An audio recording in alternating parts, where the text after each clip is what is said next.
The iron gate creaked as Elijah Becker nudged it open, though it hadn't been locked. That was the first sign something was wrong. His uncle's ranch, secluded 3 hours past the last gas station, and halfway up a mountain, was supposed to be abandoned. The land deed had described it as uninhabited for decades. Elijah had expected dust, silence, maybe some rusted-out equipment left behind. Instead, the driveway was freshly raked, the house sat upright and immaculate, and smoke curled steadily from the stone chimney like someone had been expecting him. His boots crunched over the gravel with a deliberate slowness as he approached the porch. He wasn't armed, he hadn't thought he'd need to be, but now he wished he had brought something more than his camera and a satchel of worn notebooks. The wind carried a strange smell, too, not unpleasant, but thick like lavender soaked in something feral and earthen, something alive. And then he saw them. 4 women stood on the porch, unmoving, each at least a foot taller than any woman he'd ever known, broad-shouldered but poised like statues carved from a softer kind of stone. They were barefoot despite the gravel, and their long dresses moved not with the wind but with each other as if synchronized by an invisible pulse. One leaned casually on a beam, another crossed her arms, the third had her hands clasped at her waist, and the fourth, taller than the others by a head, simply watched him. "Elijah Becker," said the one with braided hair, her voice low and certain, as if she weren't greeting him, but confirming a prophecy. "You came after all." He paused, jaw stiff. "How do you know my name?" The tallest woman stepped forward. Her skin was the color of dry clay, her eyes amber like backlit resin. "We always know the name of the next heir." He blinked. "Heir? I inherited this place from my uncle." "That's not all you inherited," another one said, this one with pale skin and a crown of silver-dyed dreadlocks. "The land is only part of the inheritance. The rest is waiting inside." His grip tightened on the leather strap of his satchel. "I don't know who you are, but you're on private property." "Yours," said the last woman, who hadn't spoken until now, "which makes you the one who has to finish what your bloodline started." A slow dread spread through Elijah's limbs. His uncle had been a strange man, reclusive, and the will itself had been cryptic, referencing obligations to be fulfilled by the final male heir. At the time, Elijah had chalked it up to poetic nonsense. But now, standing on a pristine porch before 4 towering women who seemed more ancient than the forest surrounding them, he realized something was very wrong. "You should come inside," said the woman with the braided hair, turning toward the door. "It's almost dusk, and dusk is when the land remembers." The door opened before anyone touched it, and Elijah, against every instinct in his body, stepped over the threshold. The air inside the house was warmer than it should have been, dense with a scent he couldn't place, sweet but metallic, like honeysuckle laced with iron. Elijah paused just past the door, surveying the room in silence. It was too well kept, not just clean, but lived in. A fire burned low in the stone hearth, casting amber light across a long table set with 4 cups, one still steaming. His cup. "You've been living here?" he asked, finally turning to face them. The braided woman nodded. "This house never sat empty. Not since the pact was made." Elijah frowned. "Pact? My uncle never said anything about—" "Your uncle broke the chain," said the red-haired one, now seated cross-legged in a chair by the fire. "Walked away from the responsibility. Thought if he ignored us long enough, the land would forget." The tallest of them, who hadn't yet told him her name, drifted to the hearth and lifted a rusted kettle, pouring him a drink as if they were old friends. "But land doesn't forget, and neither do we." "I'm calling the county," Elijah said, though even he could hear the thinness in his voice. There was no reception up here. The signal had died 2 hours before he reached the trail. He pulled out his phone anyway, if only for the motion. Dead screen. No service. "We know," the dreadlocked woman murmured. "They all try the phone first." He looked up sharply. "What do you mean, they all?" The redhead chuckled softly, a sound with no humor in it. "You're not the first man to show up here thinking this was just a piece of land. Your uncle, his father before him, all came here thinking they were inheriting something simple, something they could flip, or fence off, or abandon." The tallest one moved toward him now, her eyes never leaving his. "And just like them, you'll have to decide whether to run, resist, or surrender." "One," Elijah swallowed hard. "Surrender to what?" "To us," she said without hesitation. The silence that followed was a wall, thick, heavy, unbreakable. She stepped closer, so close he could see the shimmer of gold dust at the edges of her irises. "You've inherited more than soil and timber, Elijah. There is a vow woven into your bloodline, one that has been delayed for too long." "You're insane," he whispered half to himself. The redhead stood, unfolding her long limbs like an animal stretching. Your uncle made a choice. He left this place and left us to wither. The land has suffered for it. We have suffered for it. And now, said the braided one, standing at the base of the stairs, you must make a choice of your own. Stay, fulfill the pact, or walk back into a world that no longer wants you. Elijah shook his head slowly. You're talking in riddles. No, said the tall one, voice like thunder. We're talking in prophecy. And you're the last Becker man, you have to listen. Because the land won't let you leave. Elijah didn't sit. Every muscle in his body screamed for him to keep moving, to back toward the door and bolt into the woods, even if he had to run the full 20 miles back to town. But something about the way the four women stared at him, calm and unwavering, made it feel like any attempt to flee would be pointless. We didn't choose this, said the woman with the braided hair. Neither did you. But your family made a promise, one that binds you now, whether you like it or not. Elijah crossed his arms tightly across his chest. What kind of promise? The oldest kind, the dreadlocked woman said, her voice almost reverent. A blood vow. One that tied your ancestors to this land and to us.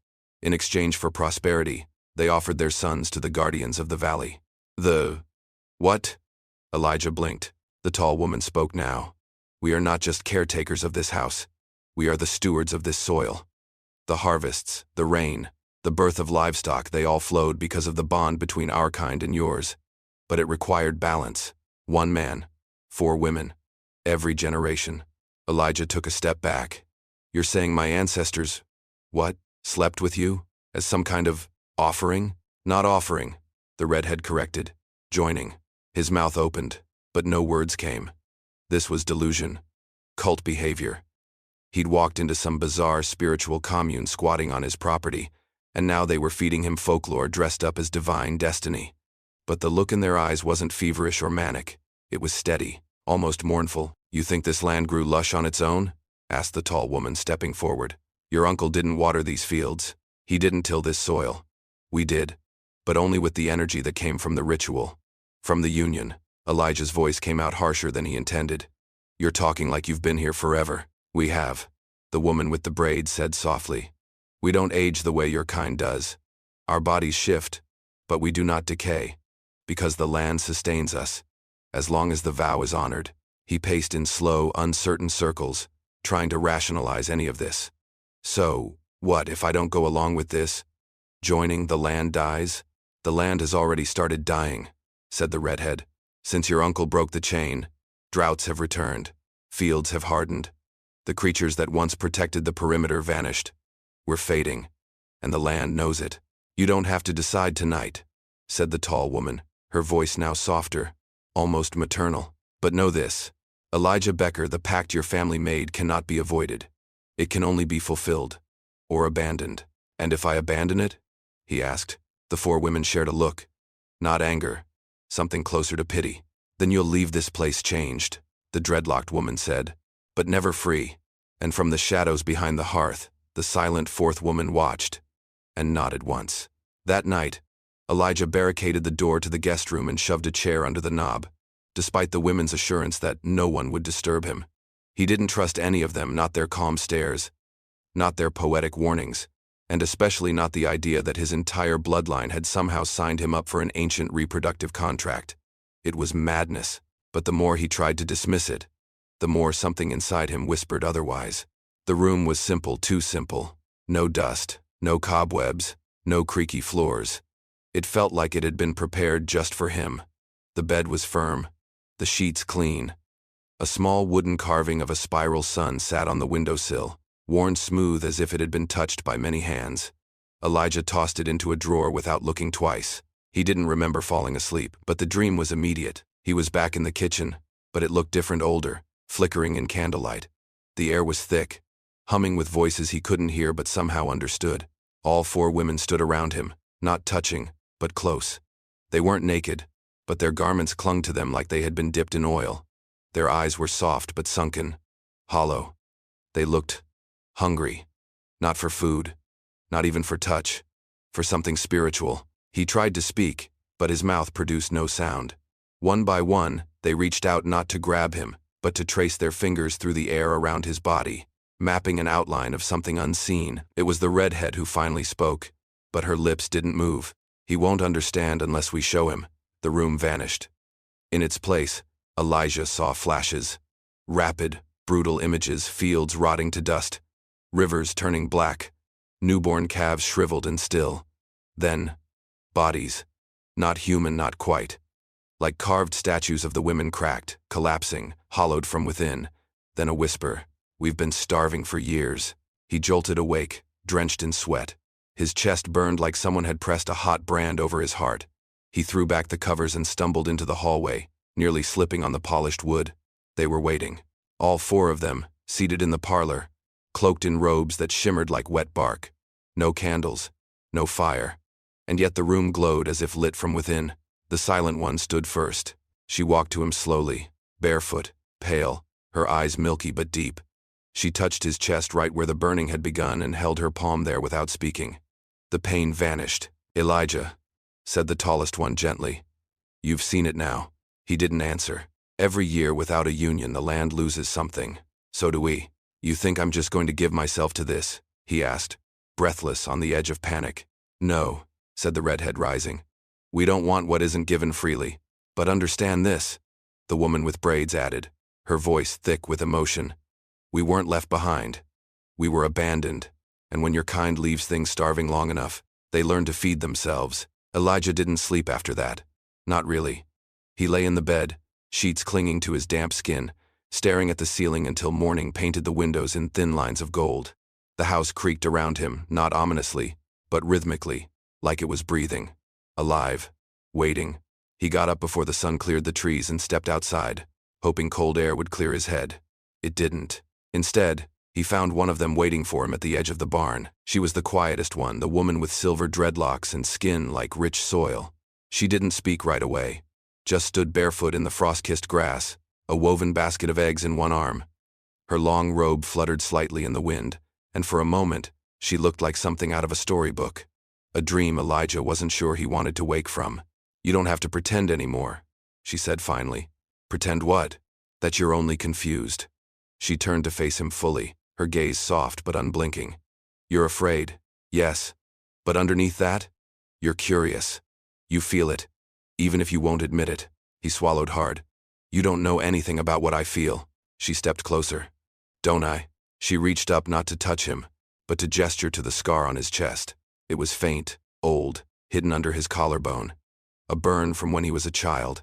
He hadn't mentioned it, hadn't even thought about it in years. You were 6 when the stove exploded, she whispered. 3rd-degree burn. You never told anyone how you really got it. You said it was an accident, but it wasn't. You were trying to help, trying to fix something your father broke.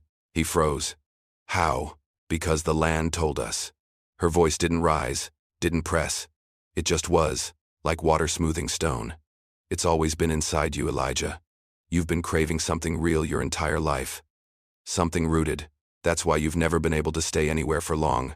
Why you've never loved anyone past a season. He opened his mouth, then closed it again. She was right. He didn't know how she was right, but she was. You think we're trying to trap you with our bodies, she said, stepping closer. But this isn't about lust. It's about belonging, about connection. You've never had that. Not truly. Elijah looked away. His throat felt tight. Why me? Because you're the last Becker with a heart still soft enough to feel this. She reached out, slowly, giving him the chance to pull away. He didn't. Her hand brushed the side of his face, fingers warm and impossibly gentle. Let yourself want something for once, she said. Something that wants you back. And just like that, Elijah felt the first crack split through the stone walls he'd spent his life building. He wasn't sure if he was terrified or finally waking up.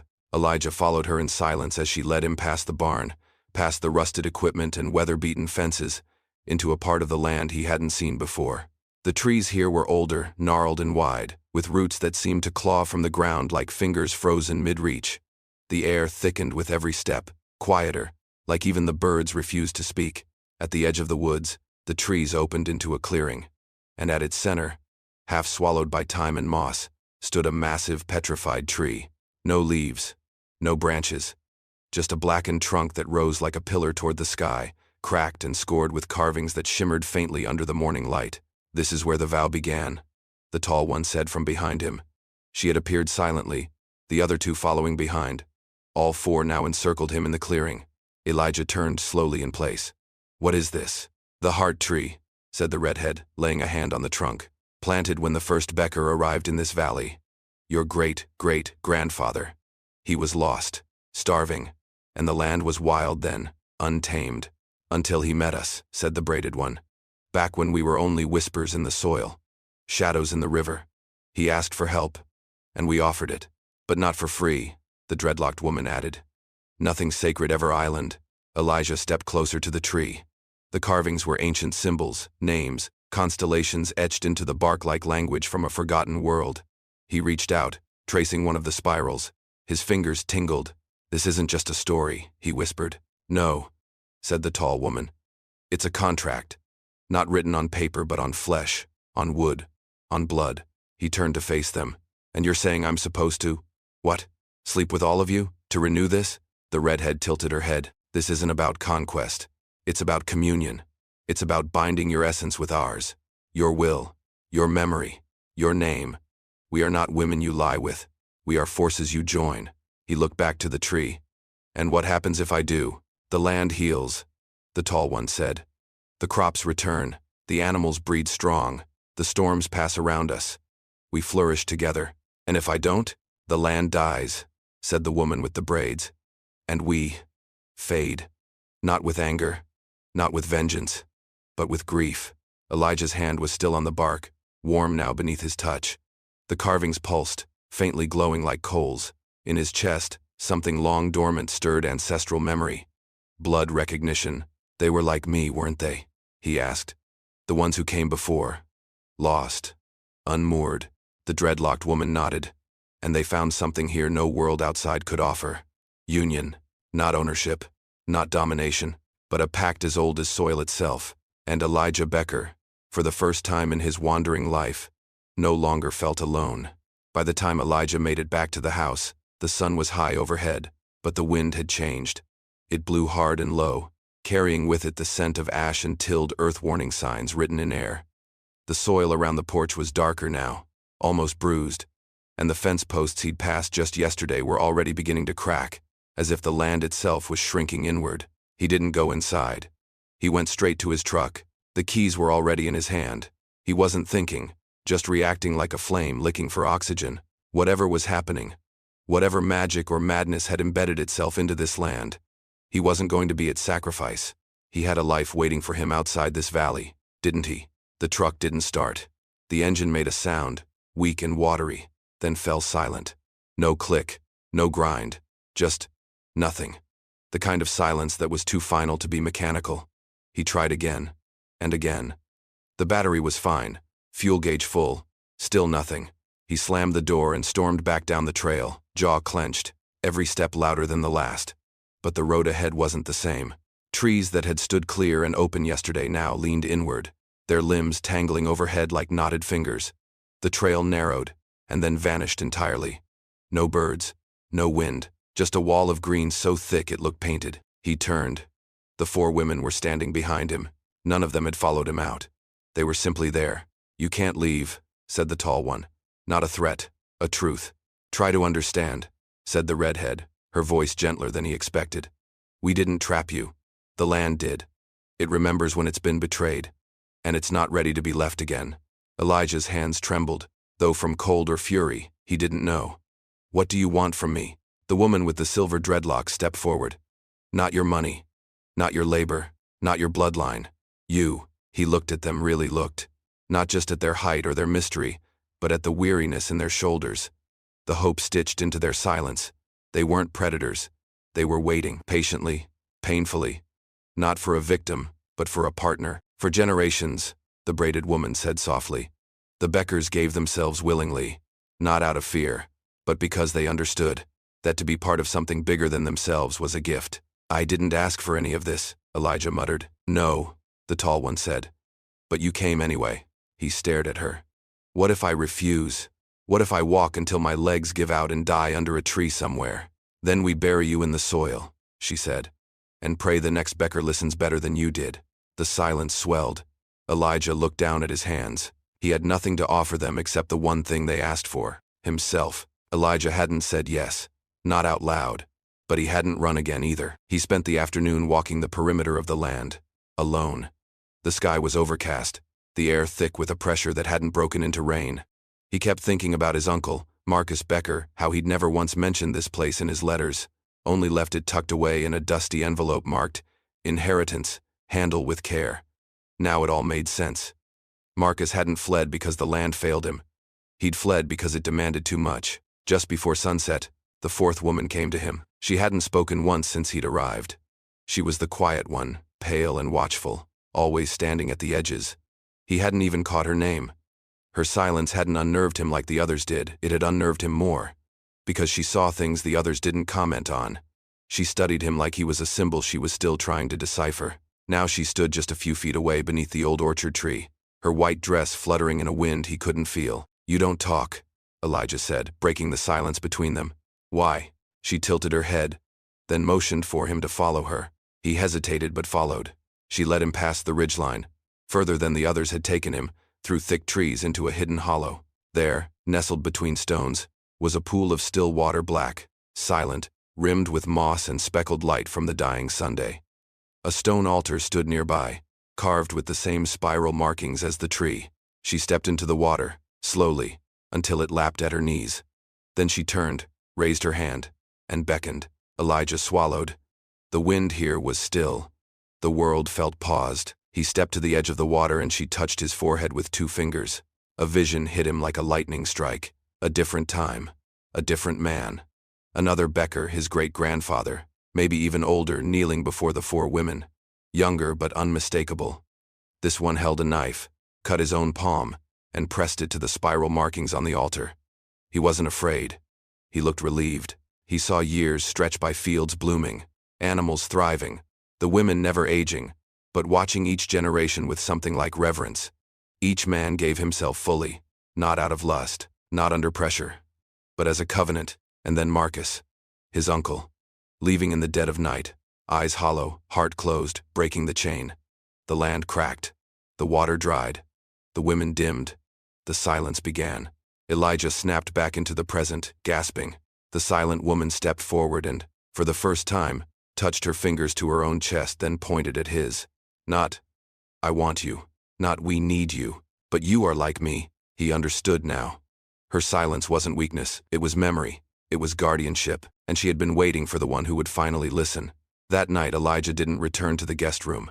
He returned to the porch, where all 4 women stood in the moonlight like sentinels, their silhouettes casting long shadows across the wooden planks. But something had changed in him. The resistance was gone. The fog of confusion had lifted. What remained wasn't certainty but clarity, and a strange sense of peace he hadn't felt in years. They didn't speak. Not at first. They didn't need to. Elijah walked up the steps and stood before them, his boots heavy on the boards, the cold night air threading through his shirt. "I saw it," he said. The tall woman nodded. "She showed you." He looked to the silent one, her pale eyes reflecting moonlight, and gave her the smallest nod of thanks. "I know what this is now," he said. "And I know why you couldn't tell me everything at once. I had to see it. Feel it." "Would you have believed us if we told you outright?" asked the redhead with a small, sad smile. "No," he admitted. "But I do now." The woman with the braids stepped forward. "So you understand the weight of what we're asking."